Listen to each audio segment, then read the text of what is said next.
আসসালামু আলাইকুম, অগ্নিলা ভ্লগসে আপনাদের সবাইকে স্বাগতম। আমরা ভালো আছি, আশা করি আল্লাহর রহমতে আপনারাও ভালো আছেন। তো আজ যেহেতু শুক্রবার ছিল, এজন্য অগ্নিলাকে কাচ্চি বিরিয়ানি রান্না করে দিচ্ছি। এর আগেও বিরিয়ানির রেসিপি আপনাদের সঙ্গে আমি শেয়ার করেছি, অবশ্যই সেটা হচ্ছে চিনি গুঁড়া চাল দিয়ে রান্না করেছি, আর এটা বাসমতি চাল দিয়ে রান্না করছি। প্রথমে আমি কিন্তু মাংসটা রান্না করে নিয়েছি। আর আপনারা যদি বিরিয়ানির রেসিপি না জানেন তাহলে আমার অন্যান্য ভিডিওতে দেওয়া আছে, আপনারা দেখে নিতে পারেন। বাসমতি রাইসটা আমি রাইস কুকারেই রান্না করে নিয়েছি।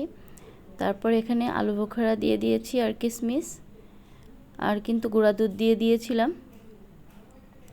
তো সেগুলো কিছুই শেয়ার করলাম না, কারণ এর আগেও আমার অনেকগুলো ভিডিওতে বিরিয়ানির রেসিপি আছে। তো প্রথমে আমি এক লেয়ার রাইস দিয়ে দিয়েছি, তারপর এখানে রান্না করা মাংসটা দিয়ে দিয়েছি। আর আমি মাংসটা প্রেশার কুকারে রান্না করেছি এই কারণে মাংসটা কিন্তু সফট হবে, আর কাচ্চি বিরিয়ানির কিন্তু মাংস সবসময় একটু সফটই থাকে। এভাবে রাইস আর মাংসটা খুব ভালোভাবে মিশিয়ে নিচ্ছি, খুব আলতোভাবে। তারপর আমি এটা একটু ভাপে দিয়ে নিব। আর তার পাশাপাশি তো সালাদ করে নিয়েছিলাম। তো আল্লাহর রহমতে বিরিয়ানিটা কিন্তু অনেক সুন্দর হয়েছে, আপনারা দেখে বুঝতেই পারছেন। আর সবার শেষে কিন্তু আমি একটু সামান্য পরিমাণ ঘি অ্যাড করে দিব, দিয়ে তারপর কিন্তু আমি চুলার উপর দিব, তাহলে কিন্তু বিরিয়ানিটার থেকে এক্সট্রা একটা আলাদা একটা ফ্লেভার বের হবে।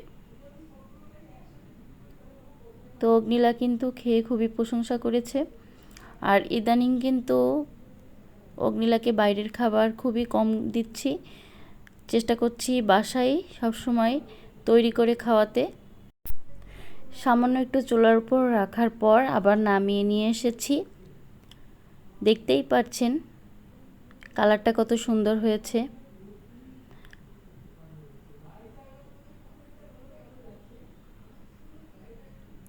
তারপর অগ্নিলাকে খেতে দিলাম।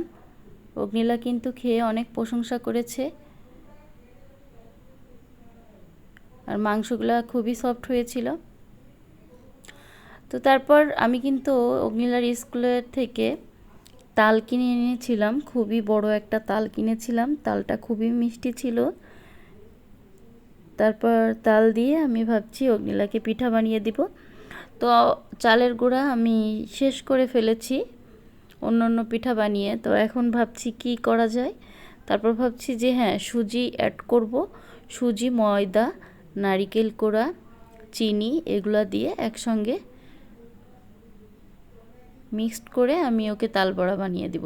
তো তালবড়া বানানোর জন্য আমি এখানে যে ফ্রিজে তালটা রেখে দিয়েছিলাম বিফে, সেখান থেকে নামিয়েছি। তারপর দিয়েছি নারিকেল কুড়া, তারপর এখানে পরিমাণ মতো সুজি দিচ্ছি। আর এখানে কিন্তু আপনারা কোনো রকম পানি অ্যাড করবেন না, তালের যে পিওরিটি বের হবে এটা দিয়েই আপনারা এইভাবে মাখতে থাকবেন। তারপর এক এক করে আমি এখানে ময়দা দিয়ে দিয়েছি, আর সামান্য একটু লবণ দিয়েছিলাম, আর স্বাদ মতো দিয়েছিলাম চিনি। ঠিক বেটারটা কিন্তু এরকম হবে, একদম নরমও না একদম শক্তও না। বেটারটা আমি গুলিয়ে নিয়ে এসেছি ডাইরেক্ট চুলার কাছে, সাদা সয়াবিন তেল দিয়ে দিয়েছি। দিয়ে আমি একটা ছোট কড়াইয়ে তেল দিয়ে এভাবে একটা একটা করে তাল বড়া ছেড়ে দিচ্ছি, দেখতেই পাচ্ছেন। আপনাদের সঙ্গে ছোট্ট একটা গল্প শেয়ার করি। তখন আমি ক্লাস 6-এ পড়ি। আমি আর আমার মেজো বোন প্রায় কিছু না কিছু রান্না করতে পছন্দ করতাম। তো আমরা তো অতটা চুলা জ্বালাইতেও পারি না। তো আমরা গিয়েছি, আম্মুর একটা কাঠের চুলা ছিল আর একটা গ্যাসের চুলা ছিল। কাঠের চুলায় তাল বড়া বানাতে গিয়েছি। তো সব কিছু রেডি করে নিয়ে গিয়েছি তাল বড়া ভাজবো। তো তখন আমি আমার মেজো বোনকে বুদ্ধি দিচ্ছি যে অনেক জোরে জোরে আগুন ধরাও, জাল দাও, জাল দিলে যত তেল গরম হবে তত পিঠা ভালো হবে। আমি তো অতটা বুঝি না, আর ও তো আচ্ছা মতো জাল দিচ্ছে, দিতে দিতে তেলে আগুন ধরে গিয়েছিল। তো তেলে যে আগুন ধরে যায় এটা আমার তখন কোনো ধারণাই ছিল না। তো আমি চিৎকার করে বলেছিলাম, মা আগুন আগুন। তো পাশের বাসার অনেকে এসে সেই আগুন বন্ধ করেছিল।